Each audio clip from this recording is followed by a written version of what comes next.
म्हणून मी या नाजायज सरकारचं कौतुक करत नाही, कारण की यांनी कौतुक केलं की युटर्न बरोबर मारला हे ठरलेलंच असतं. ऐका, 1 मे पासूनची मोहीम कायम ठेवलेली आहे. कारवाई होणार.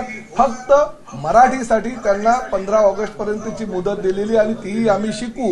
परंतु आमची 1 मे पासूनची जी कारवाई आहे ती राहणार. आम्हाला कळलं तर पाहिजे की किती हिंदी भाषिकांना, कारण कोणी सांगतं 15 लाख, कोणी सांगतं 10 लाख, कोणी सांगतं 5 लाख. अरे किती हिंदी भाषिक रिक्षा चालक आहे हे आमच्याकडे डाटा तर आला पाहिजे आमच्या 29 RTOच्या माध्यमातून. आणि सगळ्यांना आम्ही सांगितलं 16 ऑगस्टला तो अहवाल आमच्या पुढे येणार.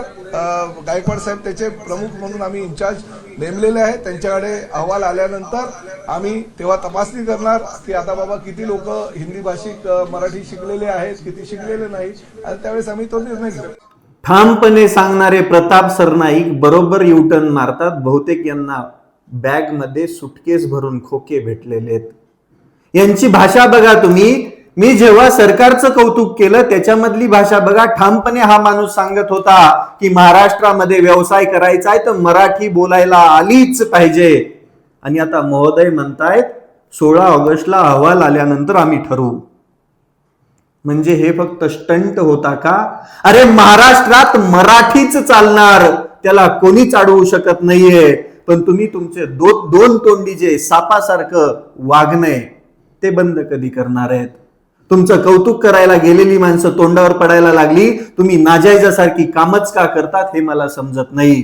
आधी अगदी ठामपणे सांगायचं, माहोल बनवायचा, महाराष्ट्रातील प्रत्येक मराठी मनाला तो अभिमान जागा करून द्यायचा आणि नंतर बरोबर युटर्न मारायचा.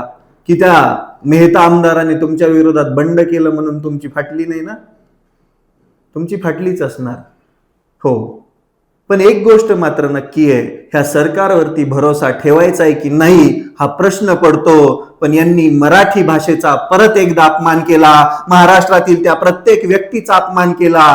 आधी निर्णय एक घेतला आणि लागे बांधे मॅच झाले की त्या निर्णयावरून युटर्न घेतला आणि परत एकदा गद्दारासारखी पाठ दाखवून पळायचं काम केलं.